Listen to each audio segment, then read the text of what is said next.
사업을 하면서 왔다 갔다 하고 있는 사람입니다. 어떤 사업?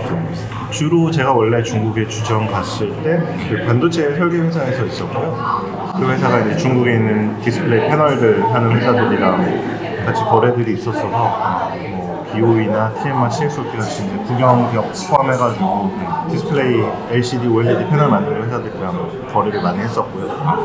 그 후에는 이제 자영업을 하면서 자영업이라 하면 에이전트 영업, 그러니까 디스플레이 저희 한국에 있는 회사들의 제품들을 이제 중간에 수입을 해서 직접 하는 경우들도 있고, 아니면은 제가 이제 중간에 그런 업체들의 영업을 프로모션을 대행을 해서 이제 판매하는 역할을 도와주는 사업을 많이 했고요. 미국도 있어요. 지금 저는 이제 그 사업을 하면서 동시에 그 한국에 이제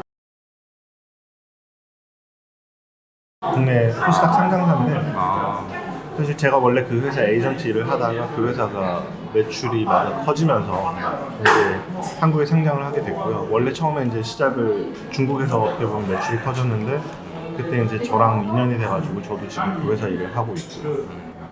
중국 쪽에는 상당히 많은 관련사 고객사가 있으다고. 그러니까 말씀드렸듯이 그런 디스플레이 회사들 포함해서 최근에는 이제 또 반도체 관련된 회사들도 많이 컨택을 하거든요. 요즘에 핫한 CXMT, 그리고 뭐 낸드 메모리 하는 YMTC 이런 쪽도 지금 컨택을 하고 있고, 그 외에도 이제 설비 업체들도 좀 만나고요.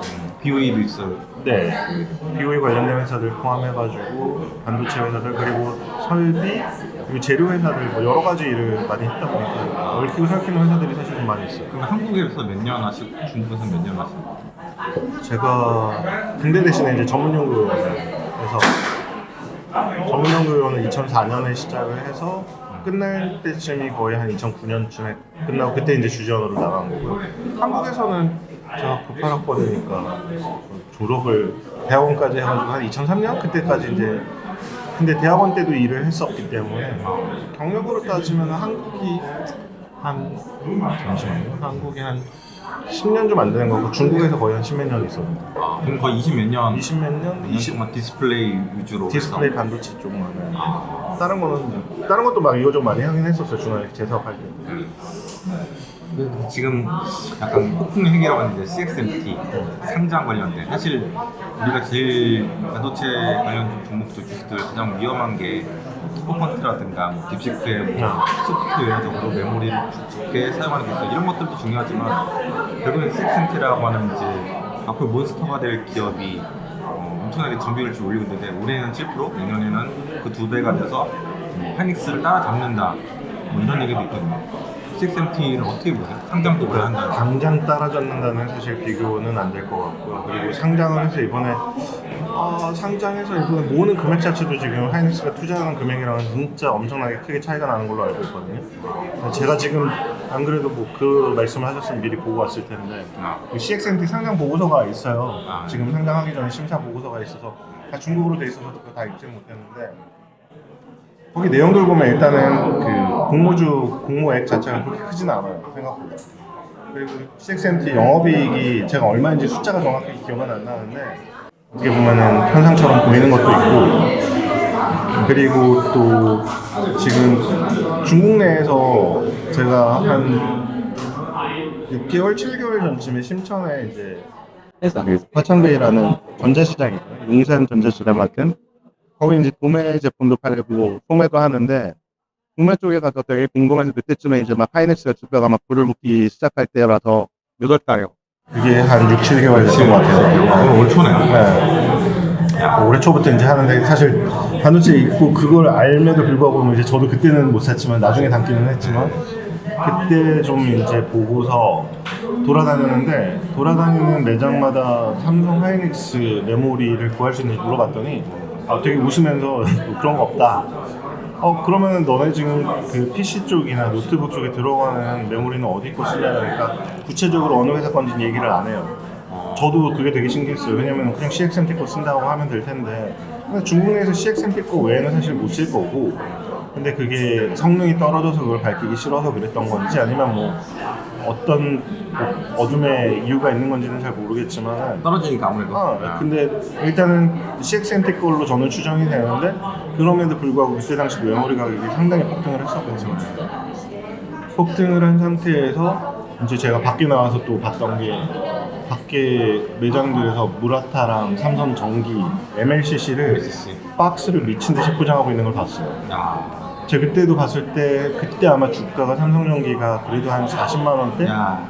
그러니까 사실 주식을 하는 입장에서도 이게 삼성전기 원래 5만 원대 하던 주식이었는데 갑자기 40만 원이 돼 있고 아무리 하락이라도 그게 손이 안 갔는데 조금 지나서 아 이거 아니다 무조건 지금 수급이 글로 들어가니까 들어가야겠다 해가지고 이제 삼성전기를 샀었고 여튼 딱 봤을 때 그때부터 이제 메모리 쇼티지는 분명히 온다 그리고 그거에 따른 옆에 부속 부품들도 분명히 오를 거다라고 생각을 했었고 그때 이제 CXMT 회사가 어떤 상황인지를 좀 보는데 사실 저는 아는 분들이 몇 분 계시거든요. 대부분 한국 분들. 한국 분들도 계시고 그리고 중국 사람들도 있는데 한국 사람들은 일단 외부에 노출 절대 안 하는 상황이고 되게 위험해요 사실 그게.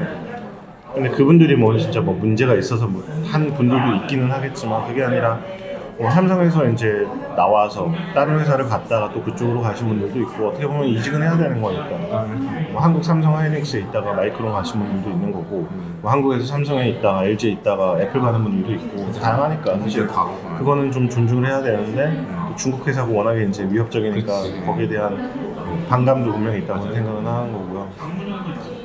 근데 그분이 그 이제 CXMT 같은 경우는 얘기를 들어보면은 중국 내에도 지금 공급이 딸려서 납품을 못해요.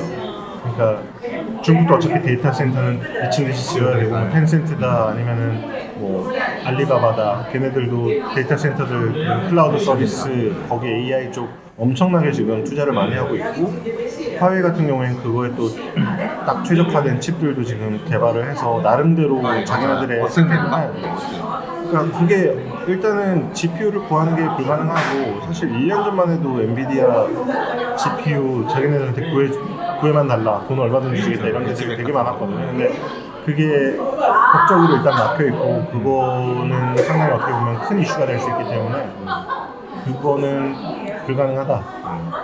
그러니 중국도 이제 방향을 바꿔서 아예 지금 이번에 아마 트럼프가 가가지고 그러면은 지금 엔비디아 칩 좀 줄게 이랬는데 시진핑이 끝방귀도 안 끼는 게 일단은 한 세대 전보기도 하고 그리고 지금 중국은 미국과 관련된 어떠한 반도체 장비 소재 부품을 최대한 줄이려고 해요. 그래서 네, 그래서 그 중에 이제 뭐 예를 들면 ID라고 하는 반도체 설계 툴 그런 것들도 다 지금 미국에서 예전에 끊었거든요. 특수 공정 이상부터 이제 다 끊어버렸기 때문에 그 부분은 이제 중국에서 오픈소스로 되는 걸 계속해서 개발해서 쓰고 있는 걸로 알고 있고 그리고 장비 관련된 것들도 적어도 중국 회사가 51% 이상을 지분을 갖지 않으면 그 회사랑 미팅도 안 해요. 제가 이번에 한국 회사 중에서 중국 쪽에 이제 그 프로모션을 하고 싶어 하는 회사가 있어서 그쪽을 컨택을 해봤는데 제가 영업하면서 이렇게 미팅조차도 못 받아본 게 처음이에요.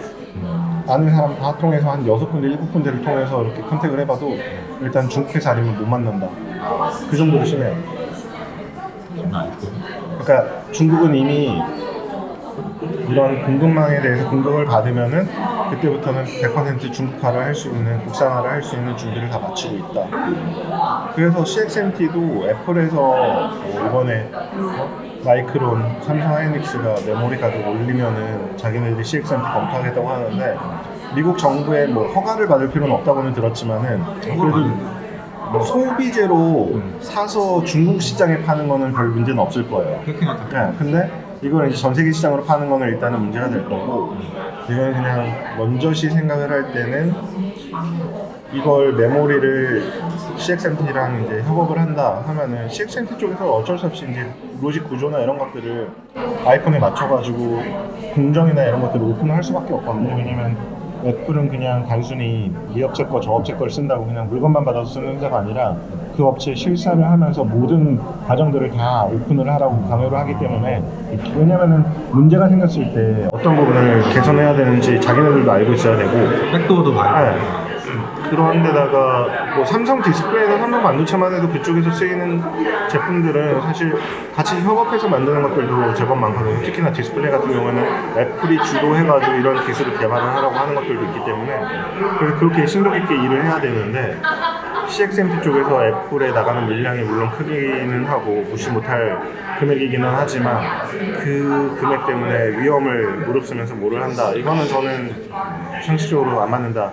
두 번째는 중국 내 이제 모바일 업체들도 사실 이미 수준이 올라와 있어서 화웨이나 오포, 비보 같은 애들도 고가 시장이 있는데 지금 안 그래도 거기 지금 반도체 가격들 때문에 고가 폰들이 안 팔리거든요. 근데 그 제품들을 어떻게 보면 직접적인 경쟁 상대, 사실 애플은 지금도 중국에서 1등 시장을 하고 있는데 어떻게든 끌어내고 싶고 그 경쟁 상대를 위해 가지고 CXMT에서 공급망에 추가가 된다. 그것도 사실 안 맞는 것 같고 어떻게든 애플도 견제를 해서 끌어내리려고 할 거예요. 그건 지금 소비자들이 그나마 어떻게 대체가 안 되니까 쓰는 거기는 한데 근데 실제로 그런 얘기도 있어요. 중국에서 보면 똑같은 위치에 아이폰하고 다른 중국 폰하고 놓으면 신호가 확실히 아이폰이 약해요. 나도 그건 진짜 맞는 건지 진짜 상식적으로 이해가 안 가긴 하는데 정확히 맞을 것 같아요. 왜냐면 인터넷도 예전에 20년 전에 제가 공부했을 때는 다음 이런 거 접속 네이버 느리거나 안 그러니까 되거나 VPN 지금 쓰면은 되기는 하는데 근데 통신망 자체를 진짜 제품별로 이렇게 구분해서 하는가 그거는 솔직히 몰라요. 예. 기본이 가능한 거죠. 느낌을 너무 안 터지는데 이런 건 있어요. 폰에 뭐 물량 뭐 피시는 경우 아니 다 생산된 게 있으니까. 맥어드레스도 있고 기기면허 다 있으니까 그렇게 기술적으로 하는 건 문제는 아니겠지만 근데 이렇게까지 한다고 하는 근데 VPN 통제에 대해서 앞으로 뭐 얘기 나온다고 하던데. 그냥 그거는 사실 몇 년 전부터 VPN에 대해서는 얘기를 했는데 근데 외국인들이 중국에 가가지고 VPN을 쓰는 것까지 막기는 사실 쉽지는 않아요. 왜냐면 그 사람들도 업무를 해야 되는 것도 있고 그렇게 되면 진짜 할 수 있는 일이 없기 때문에 이게 만약에 반체제 아니면 뭐 공산당에 대한 뭔가 비화를 한다든지 그 디스를 한다 뭐 이런 것들이 있으면 업계는 추적을 해서 잡겠지만 제가 네이버 들어가서 한국 뉴스 보거나 메신저를 카톡을 쓰거나 이런 것까지는 뭐 그냥 냅두지 않을까. 유튜브 업로드 같은 것도 되기는 돼요. 근데 느리죠. 하는 말이 되겠지. 그리고 용량 제한 걸어놓고 VPN 들고간 그때요. 그래서 중국에서만 한 달 동안 있을 건데 유튜브 영상 올려야 될 거거든. 올릴 수 있어요. 올릴 수 있는 건 아니면은 한국에다가 뭐 클라우드로 해놓고 거기서 이제 올려달라고 해도 되는 거니까 방법은 있고 유튜브도 올라가요. VPN을 좀 제대로 된 걸 쓰면 나는 그래 다음은 앱 아니 그래서 창신 메모리가 그래서 가장 중요한 것도 것 같아요. 진짜 투자자들의 많은 사람들이 지금 하이닉스 전 이산자 창신 메모리가 어떻게까지 올라올 것인가. 저는 이제 그거에 대해서 모르겠어요. 다른 전문가분들은 어떻게 생각하시는지 모르겠지만 저는 이제 메모리 전문가는 아니니까. 근데 보면은 메모리나 이런 것들 반도체 쪽은 특히나 이제 규격화된 메모리의 경우는 치킨 게임을 많이 하잖아요. 예전에 일본도 그랬고 대만도 그랬고 이제 다 삼성전자한테 어떻게 보면 치킨 게임에 다 말려서 죽은 건데 근데 그게 이제 투자를 어느 시점에 얼만큼 하느냐 그게 되게 큰 거고 그리고 디스플레이는 사실 치킨 게임을 못해요. 왜냐면은 치킨 게임이라고 할 수도 있지만 그게 조금 다른 게 기술적으로 치킨 게임을 못하는 게 디스플레이는 공장 크기가 정해지면 거기서 나오는 제품 수량이 정해져 있어요. 유리판이 몇 개가 들어가느냐에 따라서 그 유리판을 몇 개를 이제 잘라내서 몇 개의 제품을 만드는지가 어떻게 보면 딱 정해져 있는데 근데 이 수율이라는 게 사실 어떻게 보면은 들어간 양의 수율을 곱하면 완제품 숫자가 나오는 건데 디스플레이는 기술적으로 차이가 있기는 하지만 물론 이제 애플에서 요구하는 기능을 맞추는 거는 쉽지 않은데 어느 정도 급의 중간 정도 성능을 내는 제품을 수율이 거의 99%에 달했어요. OLED는 이미 수율 경쟁을 할 만한 짜리는 아니란 말이에요. 그러면은 중요한 거는 내가 얼마나 공장을 많이 때려 짓느냐 이게 최종 수량으로 이제 연관이 되는 거라서 삼성이 아무리 잘 만든다고 해도 유리기판 하나 가지고서 이걸 2배로 양을 만들 수 있는 게 아니라 더 고사양의 하이엔드 모델을 만들 수 있어서 구매 가치를 좀 더 얻어낼 수는 있지만 경쟁 업체들도 점점 따라오고 디스플레이는 어떻게 보면 약간 기술적인 한계가 있거든요. LCD 더 이상 좋아지기 쉽지 않거든요. 이제 OLED도 거의 좋아질 때까지 좋아져가지고 더 이상 사실 저희가 LCD 최고급이랑 OLED 중간급이랑 구분해보면 사실 잘 모를 수도 있어요. 그리고 OLED도 하나에 6불대 있는 거랑 뭐 15불대인 거랑 15불대가 좋아 보이긴 하지만 못 볼 정도는 절대 안 가요. 그러니까 그 뭔가 마진의 차이를 조기가 되게 이제 한계점이 점점 다가오고 있어서 사실 그냥 힘든 거고 그리고 이제 OLED 같은 경우는 공장 사이즈 이번에 8세대로 더 큰 것들을 짓거든요. 네. 그럼 거기서 나오는 물량들이 많아지면은 삼성 디스플레이라고 해도 LG 디스플레이라고 해도 경쟁업체들이 가격 내리기 시작하면 따라갈 수밖에 없어요. 그냥 그래서 이번에 지금 애플은 삼성하고 LG의 패널을 써가지고 지금 고사양 제품을 사실 쓰기는 하는 건데 삼성이 지금 반도체 가격이 삼성 디스플레이가 삼성 전자 모바일 사업부에서 기존까지는 삼성 디스플레이 제품을 썼었거든요. 근데 지금 반도체 단가가 너무 올라가고 그리고 삼성 디스플레이에서 가격을 안 내려줘요.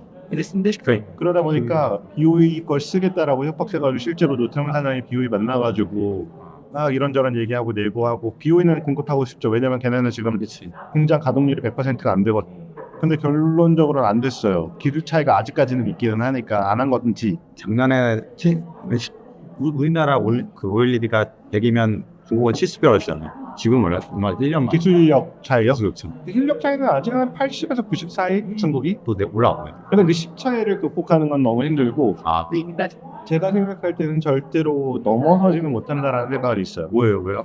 삼성은 그러니까 지금까지는 중국 업체들이 따라하기 전략이 되게 빨리 올라는 왔는데 LCD도 사실 기술이 밀려서 지금 다 팔고 정리를 한 게 아니라 수익성이 안 나오니까 그렇죠. 그러니까 치킨 게임에서 어떻게 보면 한국이 이제 더 이상 못하는 게 삼성 디스플레이, LG 디스플레이가 원가가 더 싸요 실제로는. 근데 중국은 돈도 사실 안 되는 것도 있고 중국은 정부의 지원이 되게 크기도 하니까요.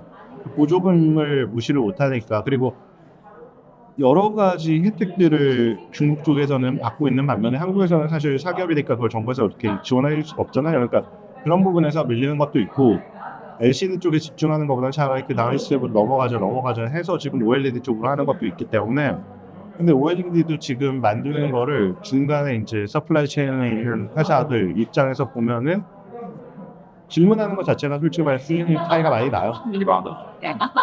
그리고 이 전자 제품들 아니면 보석 제품들 뭐 소부장 쪽에는 잘하는 거는 사실 많이 해본 놈은 잘할 수밖에 없잖아요. 근데 삼성 LG는 애플하고 협력을 하면서 그러니까 그 인증 같은 걸 다 통과를 하고 거기서 나온 피드백을 다 받고 이런 서로 간에 보고 가면서 얻는 습득된 정보들이 되게 많은 반면에 중국은 한 번도 그걸 통과를 제대로 해본 적이 없거든요. 그거는 애플폰에 아이폰폰에 보면 중국 부품들이 상당히 많이 들어있잖아. 중국 부품들 들어간 그 패널은 LCD 쪽은 들어갔는데 OLED는 안 들어간 걸로 알고 있고 그 용도는 쓰여요. 제가 알기로는 그 저희 액정 이제 고장 나면은 교체용으로 쓰는 거 있잖아요. 그거는 중국 회사 이제 BOE나 아니면 다른 회사들이 그 스펙에 비슷하게 맞춰가지고 팔아요. 근데 정식 애플폰에는 제가 알기로는 BOE OLED가 들어가진 않았었다. 그 일부 모델이 있어요. 16인가? 그 스탠다드 모델은 들어간 게 일부 물량이 있는 걸로 알고 있는데 거의 많이는 안 들어가요. 그리고 카메라 모듈이나 이런 것도 예전에 중국 거를 좀 썼는데 점점 이제 다시 한국 걸로 바뀌는 분위기? 어떻게 그것 때문에 그래요. 중국의 서플라이 많이 어떻게 될지 모르니까 그것 때문에 모듈이나 이런 부분들을 LG 이노텍 쪽으로 많이 빼는 것도 있고 그러니까 기술력 차이도 조금 있기는 하지만 그 무시하고 쓸만한 것들도 있는데 중국 비중을 상대적으로 좀 많이 줄이고 있다. 메모리 말고도 비메모리도 되게 잘 하거든요. 근데 잘 하는 게 냉정하게 생각하면 진짜 중국 엔지니어들이 못할 거라고 생각은 안 하지만은 처음에 그거를 했던 건 대부분 다 대만 엔지니어들이에요. 대만 사람들 대만의 미디어텍이라든지 많이 빼갔다고 하더라고요. 그리고 대만 사람들이 가고 싶어 하고 돈 많이 줘야 되니까. 예전에 그 대만 무슨 업체 직원들 엄청나게 많이 빼갔다고. 되게 많아요. 미디어텍부터 해서 뭐 LCD, OLED 쪽도 많이 갔었고 뭐 나냐 쪽에 있는데 나냐. TSMC 쪽도 많이 갔었고 창시 메모리 사업할 때 한 100 몇십 명 한 번에 나뉘어서 많이 갔어요. 나냐 쪽이 사업이 별로 안 좋았었기 때문에 거기도 원래 메모리 하다가 삼성한테 다 밀려가지고 빠진 회사라서 그러니까 나냐에서 많이 갔지. 그 삼성 사람도 많이 가고 그날 삼성 부회장도 갔다 하더라고요. 몇 몇 년 전에. 맞아요. 그 사람 때 리크루팅 엄청나게 많이 해가지고 삼성 직원들이 엄청나게 빠져나왔다고 하더라고요. 근데 그것도 저는 갈 수는 있다고 생각해요. 갈 수는 있는데 삼성에서 그러면 기존에 그만큼 대우를 좀 잘 해주든지. 못해줬다고 하더라고요. 그리고 거기서 이제 정치적으로 자기는 계속해서 뭔가 개발을 하고 싶은데 정치적인 이유 때문에 자기가 승진을 못해서 뭐를 못한다든지 회사에서 나가라는데 그럼 나는 당장 식솔들이 있는데 그럼 어떻게 하라고 이런 입장이 될 수 가장 있어요. 애매한 상황이에요. 아니 심지어는 뭐 되게 좋은 학교를 서울대 카이스트 명예 교수들도 자기 연구를 계속 하고 싶은데 이제 학교에서 필요 없으니까 나가세요 그러면 중국에서는 뭐든지 다 지원할 테니까 오세요 이러니까 그게 이제 바뀌어야죠. 예전에 의대는 그렇게 보내고 싶어 하다가 요즘엔 또 이제 분위기가 바뀌긴 했지만 엔지니어들이 어떻게 보면 좀 대우받을 수 있는 세상으로 바뀌어야 된다고 생각하는 거예요. 근데 이게 중국 때문에 지금은 대우를 받지만 중국 때문에 이 황금기가 지금 뭐 IT 소프트웨어 뭐 코딩하는 사람들이 그렇게 확 올랐다 확 빠진 것처럼 CSMT를 위시해서 뭐 저 SMIC라든지 얘들이 쭉 올라오고 있는데 이 황금기가 얼마나 오래 갈까? 저는 그래도 반도체는 좀 다른 얘기일 것 같은 게 디스플레이는 빨리 갈 거라서 예상을 했었고 반도체는 수율 문제나 그리고 사실 코어하는 파트너들이 필요하잖아요. 이제 메모리 같은 경우는 지금 이제 엔비디아랑도 코어를 해야 되고 여러 가지 해야 되는데 미국이 과연 그걸 허락을 해줄 것인가? 그러니까 사실 개인적으로 트럼프를 좋아하진 않지만 반도체는 한국의 어떻게 보면 수출 정책에 있어서는 트럼프만큼 땡큐인 사람은 사실 없어요. 냉정하게. 어떻게 보면 가장 중요한 게 지금은 이제 EUB를 못 갖고 있기 때문에 지금 병목이 있는데 지금 EUB를 만들어내려고 막 그 뜯어가지고 그걸 했다가 또 망가지고 막. 근데 EUB는 이게 어떻게 보면 전 세계 올스타가 다 모여가지고 만든 제품인데 중국이 아무리 뛰어나다고 해도 짜이제 그 가공 기술, 렌즈를 만드는 기술, 그리고 독일의 트럼프사의 그 레이저 기술, 거기에다가 이 정밀한 제어 기술까지는 중국이 아직까지는 안 되거든요. 그리고 그거는 만들어보고 시행착오를 해야 되는 거고 그 정밀도가 그냥 쉽게 비교하면은 골프 칠 때 지구에서 골프 쳐서 달나라에 홀인원 해야 되는 수준의 정밀도거든요. 그거를 과연 중국 애들이 아무리 항공우주나 이런 제어 쪽에 잘하는 것도 있긴 하겠지만 그게 단순간에 그렇게 된다? 저는 불가능하다고 봐요. 만약에 된다 몇 년이나 걸릴까? 5년 이상 걸려요. 미니멈 5년. 비슷한 수준까지. 5년이라고 해도 정말 엄청나네. 또 중간 단계 제품들도 있을 것이고. 중간 단계 제품, 근데 또 이제 중국이 워낙 이제 또 리버스 엔지니어링 많이 하려고 노력할 거고. 뜯어내서. 그리고 또 중국인들 중에서도 해외에서 공부 열심히 했던 사람들이 또 돌아가가지고 하니까 막기는 쉽지 않아요. 막기는 쉽지 않은데 차라리 저는 생각을 하는 게 아예 그냥 중국 시장을 폐쇄를 시켜버리는 게 낫다. 그러니까 아예 외국계 기업들이 특정 시점부터는 실제로 그런 움직임이 좀 있거든요. 아예 너네하고는 그냥 거래를 안 하는 게 낫다. 왜냐 어차피 시장 뺏길 거든. 그럴 수가 없어. 왜냐면 공급망이 다 중국에 있기 때문에. 그러니까 그 공급망을 빨리 이제 인도나 베트남이나 말레이시아나 뭐 이런 쪽으로 빼야 되니까. 인도를 뺐다가 잘 안 돼가지고 막 이번에 기술 유출까지도 되고. 인도 애들도 근데 뭐 보통 애들이 아니니까요. 핸드폰을 못 만들고 있으니까. 그냥 인도도 워낙 똑똑한 사람들이 많아서 하긴 할 텐데 근데 인도는 중국만큼 빨리는 못할 거다라는 게 다들 예상을 하는 거라서. 제조는 안 될 것 같아. 소프트웨어. 아니 저는 제주도 현대자동차도 거기서 잘하잖아요. 아 근데 그거는 약간 저가 차량들 쪽으로 가고 또 부품도 한국에서 가는 건데 이 IT 쪽은 정말 또 다른 세계. 나노 수준도 다르고. 근데 그거를 어떻게 조율하느냐에 따라 다르지만 저는 인도 사람 엄청 똑똑하다고 생각을 하거든요. 근데 얘들이 잘 일을 열심히 하는지 근데 잘 대우해주면 저는 컨트롤이 안 되고 막 잘 대우해주면 저는 된다고 봐요. 그래서 미국의 힘 중 하나가 그 사람들 컨트롤 시켜주고 사티아 나델라 나오고 뭐 저기 그 구글 사장도 나오고. 그래서 다른 나라에서는 그런 일이 없다는 거죠. 저는 빨리 인도가 좀 성장을 해서 중국 애들이 좀 아쉬운 입장이 돼야 됩니다. 미국도 되게 아쉬울 것 같은데. 인도는 어디에도 국하지 않는 그런 애들이 러시아도 없고 그러니까. 근데 지금 중국도 사실 경기가 그렇게 좋지도 않고 경쟁이 워낙 치열해서 너무 치열하니까.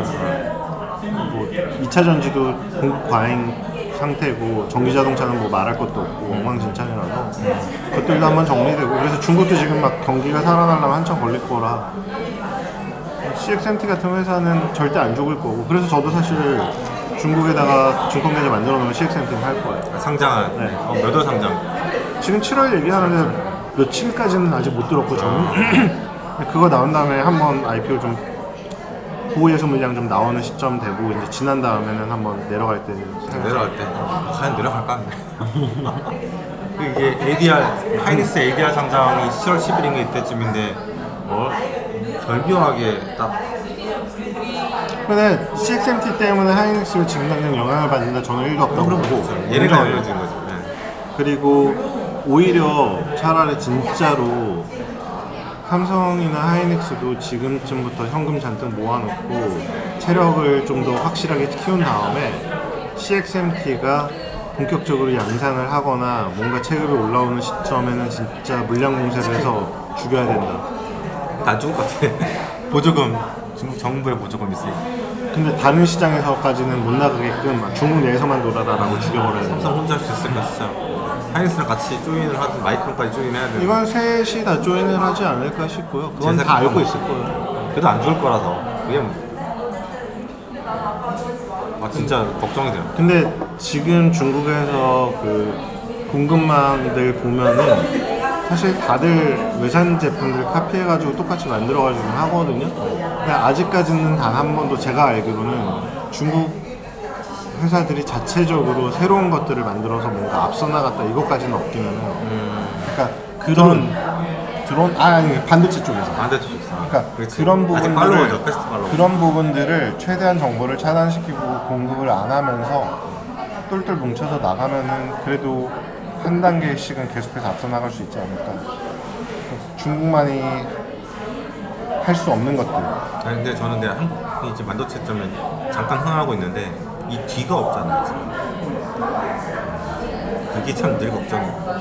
그래서 국장을 하고 있긴 하지만 언제까지 할 수 있을까? 저도 보는 게 잠깐 들었다 하는데 저도 지금 보는 게 반도체 그리고 방산 쪽. 항상 규모도 작고 그래서 이제 점점 키워야죠. 키워야 되는데 그래도 수요처는 계속 늘어나는 수준이라 보니까 뭐 4위, 5위까지 올라가. 업종이 계속 나쁘진 않으니까. 그리고 조선 쪽 세 가지. 조선도 밀려 있고 계속 밀고 있고. 근데 그래도 이제 없어. 없죠. 전기차도 없고. 근데 대학 인구 자체가 차이가 나고 나라 사이즈 자체가 차이가 이렇게 나니까 제조업을 다 뭐 가져가 버리니까. 이기는 게 쉽지는 않은 거고 사실 뭐 이제 트럼프가 있으니까 그나마 이제 반사 이익을 얻어서 버티는 거지. 그러니까 휴머노이드 얘기하는데 좀 로봇 중국 잘해요. 아까 우리나라가 로봇 휴머노이드 얘기하는데 저는 되게 말이 안 된다고 보고 이미 지금 로봇 점유율이 중국이 85%인데 글로벌리 이게 우리나라가 치고 올라가서 이걸 이렇게 가능할까? 저는 잘 모르겠어요. 그리고 제일 무서운 거는 걔네는 많이 해볼 수 있는 거. 그러니까 많은 사람들이 많이 하고 아니 그러니까 드론도 사실 똑같이 한국이랑 중국이랑 1년에 뭐 몇 대씩만 만들자 이렇게 하면 한국이 뒤질 이유는 없다고 생각하는데 걔네는 시장 자체가 뭐 예를 들면 1000만 대다 이러면은 거기에 들어가는 부품을 만들려고 온갖 업체들이 다 달라붙어서 내가 이거 만들었어요 저거 좀 써주세요 하니까 되는데 한국은 막상 부품 만들려고 그러면 그거 돈도 안 되는데 내가 왜 해요 이러거든요. 시장 장벽. 실제로 지금 한국에서 드론 사업 관련해가지고 회사에서 뭔가 할 만한 게 있는지도 좀 조사를 해보니까 한국은 부품 만드는 데가 없어요. 그리고 실제로 이 드론에 대해서 뭐 군사용 드론도 별로 대책이 없어요 아직까지. 그러니까 뭘 하나 뭐 영상 장비 같은 거 하나 부품 같은 거 사려고 해도 다 결국은 알리에서 뛰어와서 네이버에서 팔거나 쿠팡에서 파는데 결국은 그래서 다들 사람들이 알리로 많이 가서 가격이 안 나오니까 장도 안 제조 나오고 부품은. 정말 다양한 건 거의 다 있으니까 안타깝죠. 근데 그 덕택에 우리도 되게 싸게 살고 있는 거고. 그냥 살고 있지. 디스인플레이션을 수출했다고 하더라고요. 걔네들이 물건 파는 가격이 정상적인 가격이 아니죠. 아니 실제로 알리나 테무에서 사는 가격이 중국 현지에서 사는 것보다 더 싸. 더 싸요? 이게 정책적으로 알리에서 뭔가 이렇게 해줘서 그런 것도 있는 거죠. 수출 관련해서 세금 감면이 있고 공산당. 네. 그리고 걔네들은 어차피 재고가 넘쳐나는 것도 있으니까 해외 쪽에 되게 싸게 팔아. 그러니까 진짜 남미가 특히 그랬는데 멕시코도 마찬가지고 상권을 중국인들이 장악했다는 얘기를 맞아요. 하면 멕시코 중국어들은 특히 칠레 갔을 때 완전 산골 같은데 중국인이 엄청난 규모의 건물을 매입을 해서 창고형 건물을 매입해서 거기서 그냥 진짜 싸놓고 거 싸우려 같은 거 선반에 넣고 있더라고. 선반에 넣고 있는 거가 오픈한 지 얼마 안 된 그런 상점들을 되게 많이 봤거든요. 이런 큰 상점이 있고 너무 충격적인 거야.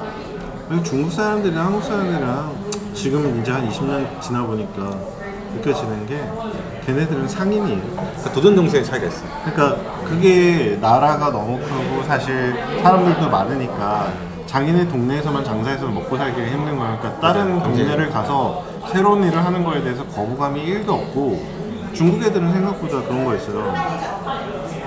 장래 문화도 되게 다른 게 막 부모랑 자식 간의 정이 제가 생각할 때 한국만큼 깊은 나라가 별로 없는 것 같아요. 중국은 어릴 때부터 애 맡겨놓고 타지 가가지고 돈 벌어오고 이게 되게 많거든요. 그러니까 부모랑 자식 간에 그게 되게 애 얼굴 3년 못 보고 5년 못 보고 이게 어떻게 보면 되게 정상적인 게 되게 많아요. 그럴 정도로 어떻게 보면 나는 돈을 버는 게 목적인 게 심한데 돈 되게 중요하다. 그 사람들이랑 우리랑 어떻게 비교를 해요? 안 된다고. 못 이긴다니까. 저는 못 이긴다고. 돈 냄새 맡고 되게 힘든 거 감수해 가면서 뭔가를 하는 게 쉽지가 않아요. 물론 한국도 막 미국에 초창기에 이민 1세대들은 가가지고 막 되게 힘든 일 많이 하시면서 했지만은 살만 해서 지금도 중국 애들은 그러니까 그거에 대해서 별로 어렵거나 이걸 왜 못해 이런 생각을 하니까. 아프리카의 트랜잭션인가? 그 핸드폰 아, 네. 아프리카에서도 스마트폰을 이렇게 팔고 있으니까 대단한 거다.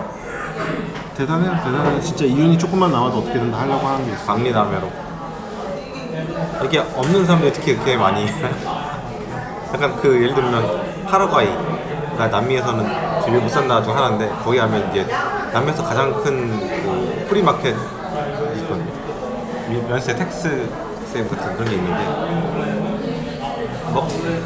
고프로를 한 200불에 팔아요. 거기서는 마진보다 박리담회 큐를 한 200불 어떻게 팔지? 큐를 올려서 충격받고 한 5개 사서 브라질 가서 팔까 생겼는데 이제 거기가 이제 그런 걸 유명하다 보니까 탈세 밀수가 유명하다 보니까 그 관세 넘어갈 때 검사를 엄청 다 열어보고 바로 거기서 이제 플스 5인가 뭐 그런 거 다 꺼내가 5개인가 끊어가지고 이거 그래서 결제하고 벌금 맞고 그런 것도 보고 그러니까 이 아래까지 다 보고 와 진짜 어마어마하더라고.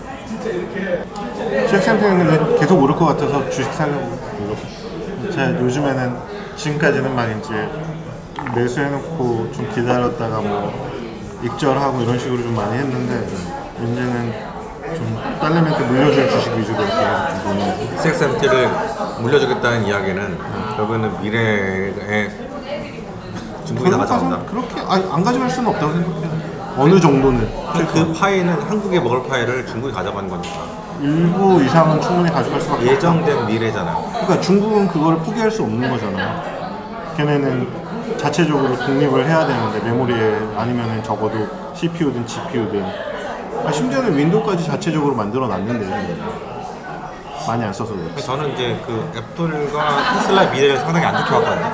중국 시장을 결국은 잃을 수밖에 없다. 매출의 20-30%가 나오는 게 중국인데 근데 테슬라는 점점 더 밀려서 이제 10위권 밖으로 밀려났어. 근데 이제 공장이 이제 상하이 있으니까 그거를 이제 버티고 있는 것 같은데. 근데 그 버티는 것도 수출에 이제 수출을 버티는 거야. 우리나라도 들고 막 이러잖아요. 중국산 테슬라 들고. 근데 미국산보다 더 품질이 좋아. 막 이렇게 얘기가 나오고 있고. 그쵸. 미국산에 비해서 나쁠 거 없는. 단차가 없고. 저도 지금 중국에서 그 테슬라를 상해서 만든 걸 타거든요. 불만이 하나도 일단 없고 그렇게 막 디테일하게 막 차를 신경 쓰는 사람은 아니긴 한데 근데 제가 요즘에 제일 겁나는 게 뭔지 알아요? 나 중국에 오래 살면 나 중국산 전기차 사야 될까 봐 겁나요. 너무 좋아서. 오랜만에 마누카꿀 광고를 좀 하려고 하는데요. 제가 오이오 이거 먹다가 여행지 가서는 요거 스틱을 갖고 와서 잘 먹었어요. 이게 제가 하루에 한 개씩 먹거든요. 특히 제 옆집이가 베트남에서 아주 시원한 물에서 수영을 하다가 한 4일, 5일 동안 약간 몸살 같은 게 걸렸었는데 이거 먹어가면서 조금 이제 회복을 했었거든요. 그래서 이 스틱형, 여행용 스틱형은 상당히 제가 강추드리고요. 제가 12월 말에 좀 과식을 많이 했더니 위염이 조금 돌아왔는데 위염에도 이게 괜찮더라고요. 왜냐면 아침에 일어나면 빈속에다가 꿀만 딱 이렇게 찍어가지고 먹은 다음에 천천히 체온으로 녹인 다음에 먹으래요. 먹으면 위에서 이제 코팅이 되면서 이 마누카 꿀이 이게 좀 약간 항염이라고 해야 되나? 염증에 상당히 탁월한 그런 효능이 있다고 하더라고요. 그래서 그렇게 한번 했는데 한 3일 만에 위험이 또 이제 사라졌어요. 그래서 이것도 굉장히 좋은 것 같고 확실히 염증에는 꿀이 상당히 좋은 것 같습니다. 그래서 제가 좀 더 성분이 좀 높은 거 약간 830, 1200도 한번 1200 살까 했는데 일단은 830부터는 약간 약으로 쓰는 그런 게 좀 있다고 해가지고 830 사봤는데 나중에 이제 괜찮으면 1200도 한번 사볼까 생각 중이고요. 그리고 요거는 이제 보내주셨어요. 샘플 하나 보내주셨는데 뭐냐면 저도 처음 꺼냈는데 요거 스프레이입니다. 스프레이. 이게 프로폴리스 스프레이인데요. 엽지가 잘 쓰지 않을까 싶은데 달달한 뭔가 시원한 게 들어오네요. 감기 요즘에 이제 한국 오니까 진짜 건조하고 춥고 이런데 감기 걸리시는 분들 많잖아요. 목도 안 좋고 이거 한번 뿌려서 써보시면 상당히 좋을 것 같습니다. 아무쪼록 추운 겨울 잘 보내시고요. 저는 또 다음 영상에서 찾아뵙도록 하겠습니다. 네, 감사합니다.